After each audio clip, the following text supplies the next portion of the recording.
Oh yeah, and this one, the Jaws had been if Jaws had been a whale. I guess it's more ExtinctZoo. You know what? Sounds cool. Let's watch this one. I like the last video we watched from them about like the crazy underwater prehistoric dinosaurs, right?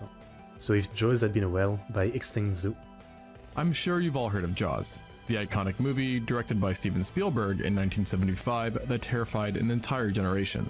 Yes. The film focused on a giant man-eating shark who went on a blood-filled rampage that lasted for 9 days.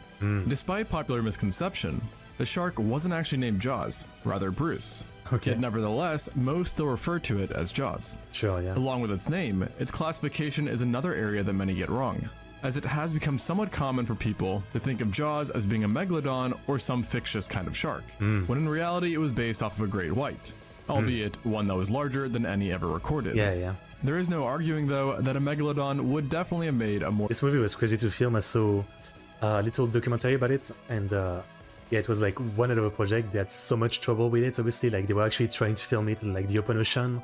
They had this giant animatronic. They had so much trouble with, you know, trying to film on like this boat set per se. It was really like one out of a shoot. And Spielberg has a lot of shoot like that. deadly and menacing Jaws, given its absolutely crazy size and taste for whales and large fish, including great whites themselves. But what if Jaws wasn't a shark? What if Jaws had been a whale? You may think that the likeliest candidate would have been a rogue orca, or perhaps Mocha Dick, a large white sperm whale who frequently attacked ships and partially inspired the book Moby Dick. I see. And while both of these would have definitely been good picks, the real answer for the best candidate would not have been a whale of today, but rather one that prowled the oceans 5 million years ago, and had an appetite so voracious that it challenged even the megalodon's hunger, who it actually also bumped heads with. This was the Leviathan. This whale is perhaps the most nightmarish cetacean you could have ever swam into, and it didn't take long for paleontologists The mouse looks scary for sure. to realize this as well, after first discovering it in 2008, when by a stroke of luck, the group 2008. stumbled upon a partial giant skull within the coastal deserts of Peru. This skull had been badly damaged, but retained most of the upper jaw, parts of the lower, and a few teeth. And just with these fossils alone, it was clear that this wasn't some small fry, but And rather that's really what's awesome about like the study of like ancient time and prehistoric time and all that. Like, the more you keep digging, the more we might find, and the more info we might get. Like, we might feel like, you know, we have so much info, so much knowledge now, but to be honest, like, in 10, 20, 50, 100 years, it's probably gonna be like, you know, 10 times, 20 times, 30 times more knowledge. You know, from like, the more you dig, the more like fossils and stuff like that you find. That's pretty awesome. aquatic animal of giant proportions, leading researchers to give it the genus name Leviathan, a nod to the biblical sea monster and demon Leviathan. And while Leviathan was indeed a sea monster, it was no biblical demon, rather a whale unlike any seen before. However, superficially speaking, the Leviathan did have some resemblances to the extant sperm whale, and studies on its fossils, which looked at their structure and shape, it's just a did face. find that it belonged to the same superfamily of cetaceans, the Physeteroidea, who are sometimes colloquially referred to as sperm whales. Yes. Although in contrast to the modern I'm sure there's a logic to it. I never actually looked it up. I just thought there was one other name. Like, yeah, obviously, I otherwise the name. sperm whale, it did not hail from the same family, the Physeteroideae, with scientists being unsure of exactly which family Leviathan was a part of. It's quite an arc. Nevertheless, the two are believed to share a few similarities, including a robust stocky body and a hard-to-miss square-shaped head. And like the sperm whale, and many other whales for that matter, the Leviathan was also an aquatic creature of gargantuan size, being among the largest animals of its time. Currently, paleontologists think that adults could have been anywhere from 13.5 meters to 17.5 meters, or 44 to 57 feet in length, with the upper range being more likely if it's like the body itself is not dissimilar to like some of the ways we're used to, right? So that itself, it's massive, but it's not that scary. But yeah, like compared to Count Whale, like the teeth and the shape of the head just makes it look monstrous, right? That's the difference. growth patterns was similar to that of the extinct Zygophyseter, while the lower range would be more realistic if it grew more like the modern sperm whale. Yet for now, the general consensus is that it scaled more like a Zygophyseter, which makes it longer than the longest known mosasaurs and fairly similar in length to the biggest shark of all time, the Megalodon. The Leviathan wasn't just long though, but also extremely hefty, with adults possibly weighing over 60 tons, 30 times the weight of your average car, and roughly 10 times the weight of a medium-sized male orca. Suffice to say, Leviathan was no joke. And because it was a sperm whale, you may be thinking at this point that it was indistinguishable from modern whales. Yet this couldn't be farther from the truth, because the Leviathan had a sinister secret, one that became abundantly clear once it opened its mouth, revealing some of the most nightmarish teeth of all time. And considering the skull alone could be over 3 meters or 9.8 feet long, the Leviathan had a boatload of these teeth, 40 to be exact, 22 on the upper jaw and 18 on the lower. Even individually, these teeth were extremely menacing and absolutely giant, sometimes measuring 1.2 feet or 0.36 meters from top to bottom, and thus giving Leviathan the largest biting teeth of any predatory animal, excluding tusks. These teeth also completely dwarf what's seen in other toothed whales, and even makes the tooth of the T-Rex seem a bit small.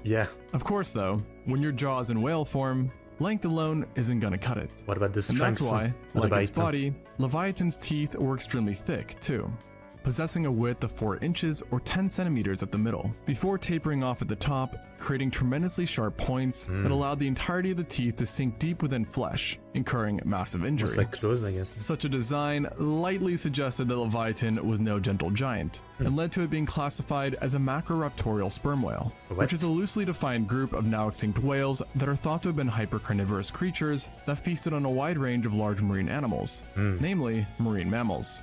And yes, this includes other whales as well, as the Leviathan's teeth did not discriminate. And the shape of the teeth wasn't the only thing that enabled this behemoth to prey on virtually anything, as their positioning led to another insidious aspect of the Leviathan's bite, and that was its ability to remove massive amounts of flesh. Basically, every tooth was angled in a specific way to create an overlapping effect with each chomp, turning its bite into what was essentially a giant scissor that sheared straight through prey. This shearing effect is easily seen just in the funny shark or something swimming around and suddenly someone just instantly cuts out a chunk of you. That's insane. Tear on these teeth, as their sides bear scrape marks which show how the teeth rub against each other as it closed its mouth around prey. And in addition to giant scissor-like bites, the Leviathan's jaw was further specialized for killing by having the teeth being deeply rooted, indicating that its bite was made to withstand colossal struggles with large animals who would have generated immense force while trying to escape. And for some reason, if any more evidence was needed that Leviathan was a giant slayer, then we only need to take a look at the overall skull construction, as it becomes evident that it had highly flexible jaws which allowed it to open wide. So wide in fact, that the Leviathan currently holds the record for having the largest bite of any tetrapod ever.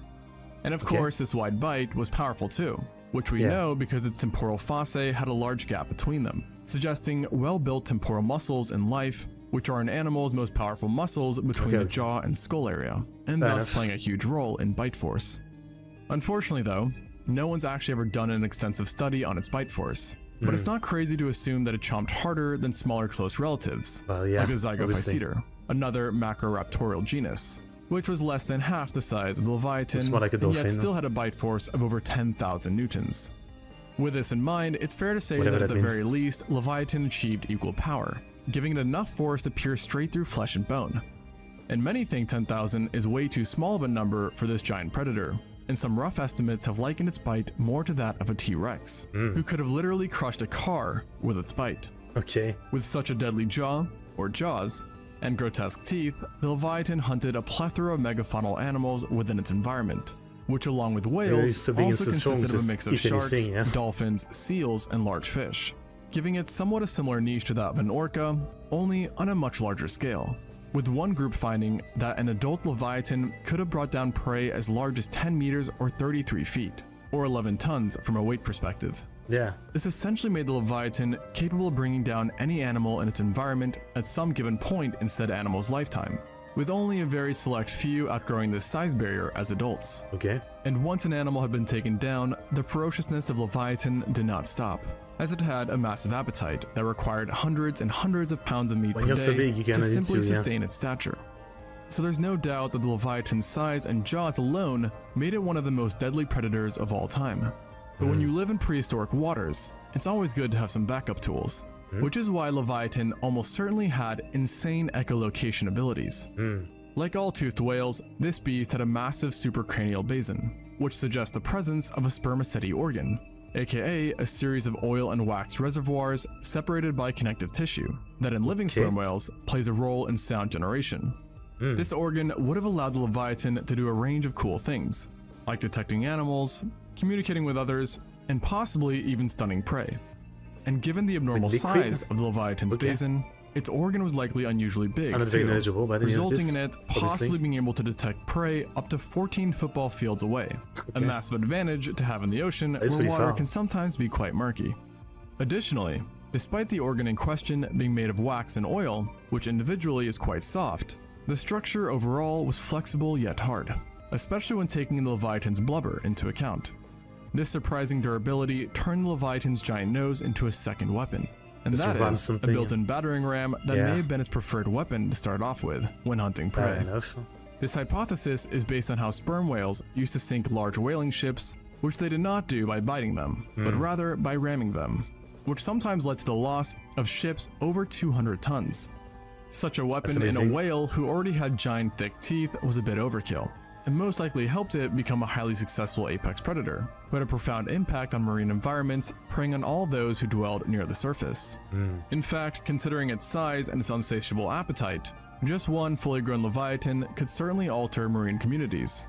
Yet there's a good chance that it was almost never just one, seeing that the Leviathan was presumably a highly social creature. I see. Like other traits, this thought stems from what we know about living whales today, and how the majority of them are gregarious creatures that often travel in pods. That's too much. And modern sperm whales too share this lifestyle, with mothers and young whales typically forming matriarchal groups, while bull whales can form bachelor pods that consist of other whales similar in size and age. A pod of Leviathan would definitely be a sight for sore eyes. Yet they wouldn't be the only apex predator you'd have to watch out for, as the Leviathan shared the waters with another aquatic beast just as legendary, the Megalodon, the largest shark to ever live. Having two behemoths living side by side and occupying a similar niche has made the Leviathan-Megalodon relationship an extremely popular topic amongst amateur paleontologist fans and professionals alike. Unfortunately though, there's no current direct evidence of the two ever duking it out, but multiple ideas on how such confrontations could have unfolded have been proposed.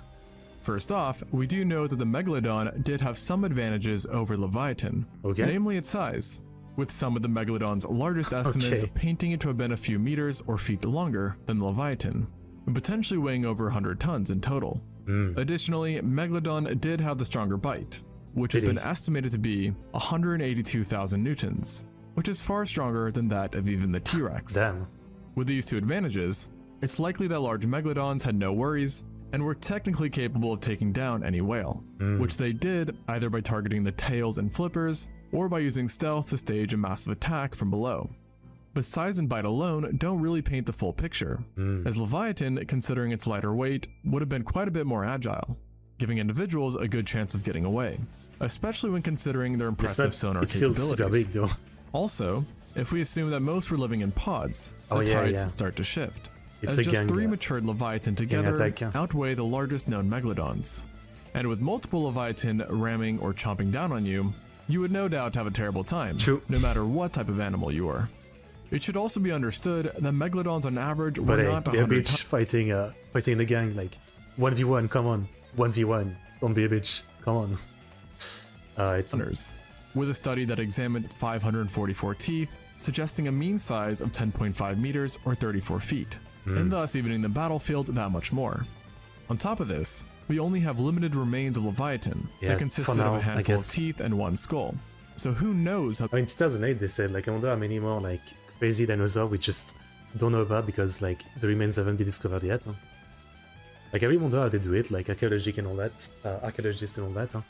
Do they just go on some beach and they're like, okay, let's just dig until we find something? Or is there like spots or something? Because technically there was dinosaurs everywhere in the world, probably.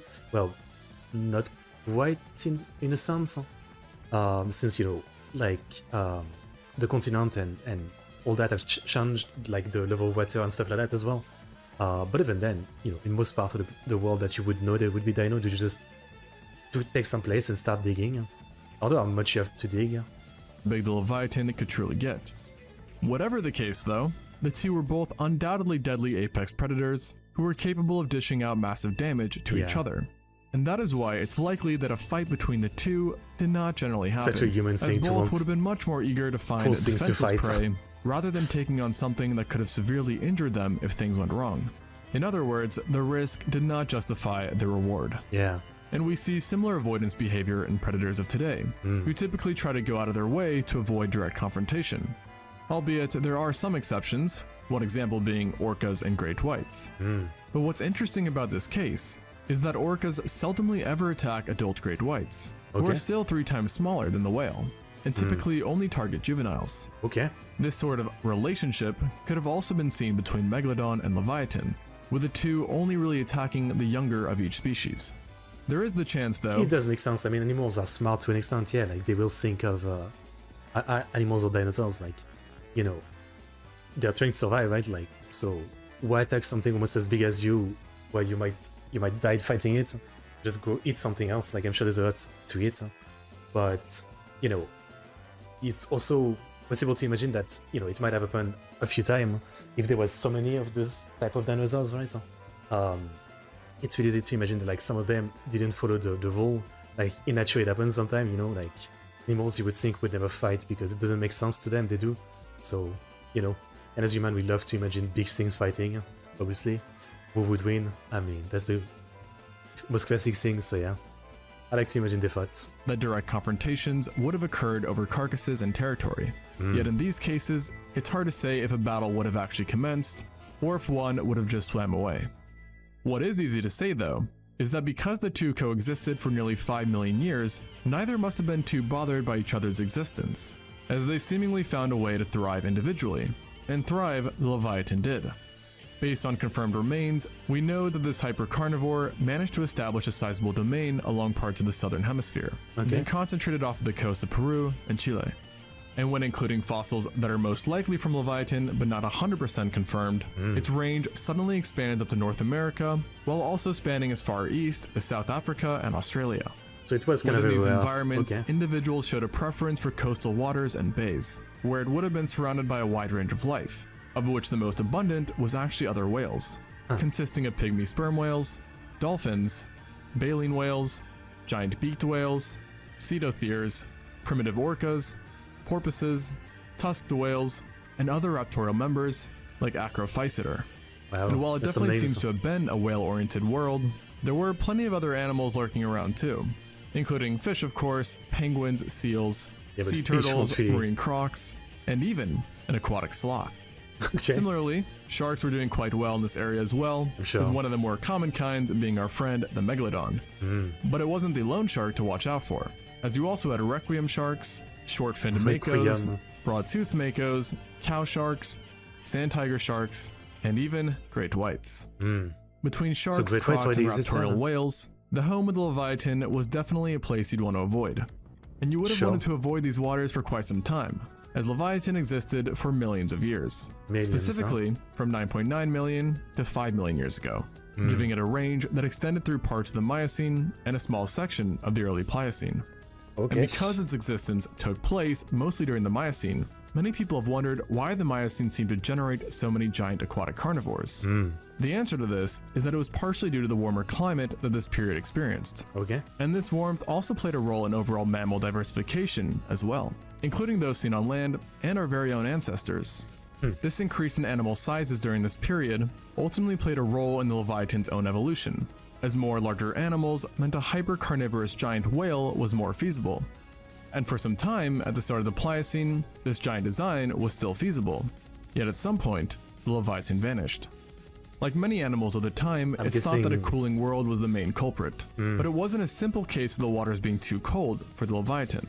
No, what paleontologists actually think happened is that as the Earth cooled and ice sheets grew, they churned up the surface of the seafloor, which ended up helping zooplankton populations grow, which in turn caused baleen whales to balloon in size. And seeing that baleen whales were an integral part of the Leviathan's diet, a massive size increase made it that much harder for them to be hunted, and thus putting strain on Leviathan populations. Additionally, lower sea levels occurred too, potentially trapping and dooming populations within bays. And for a triple whammy, you also had the emergence of the Globus cephalinae, whose members are predatory dolphins. All these changes together proved too much, and the Leviathan became no more. And while in Like, some way, no matter how cool it is to think about, you know, what are the biggest dinosaurs or stuff like that, like the biggest of any species tend to struggle, right? Like, you know, we see it in human, right? Like someone super tall, super massive, like an Andre the Giant, for example, he had so much health issues and stuff like that. And so in animals, yeah, like, you know, like if you're the biggest bear or something, for example, like you're gonna have such an harder time because you need to eat so much more and stuff like that. Moving around and, you know, all that. So fair enough, like a lot of the time, you know, the biggest things are not meant to last too long, I guess. Like, it's better to be more mid-range. as this may be sad, its demise may be for the best, as beaches would have been that much harder to enjoy knowing that Leviathan was somewhere out there. I mean, But there is no arguing don't like the that it would have sea. been pretty cool to see one of these guys from a safe distance, and preferably on a very, very big boat. Like always, thanks for watching, and until next time, I wouldn't go on on a boat. ExtinctZoo. It, like, would go on a boat knowing there's something like that in the water, come on. Alright, okay, I mean, fair enough. Another very interesting video from ExtinctZoo. Yeah, sounds terrifying. I feel like whales are already kind of scary in a sense, but adding the teeth and the size, it's even more, right? Like, it's just nightmare fuel to the absolute max. Best way I can put it. Just terrifying. But at the same time, like, it would maybe not even care about you, man. Like, it's too small for it to care. Like, I assume it really eats like things that it can't even notice, so wouldn't a human be like so small, right? Yeah, I don't know. It says very scary. Good video. I've been really enjoying this channel. Second video we check out, and yeah, it's good stuff. It's good stuff. I'm really surprised like how popular the video seems to be. I didn't think like, you know, prehistoric stuff was that popular these days, but yeah, very popular it seems. So yeah, hopefully they'll do more awesome video. Okay, what's this? Whoa, no Koshitan pick. Nice butt shot. Pick Shikanoku pick.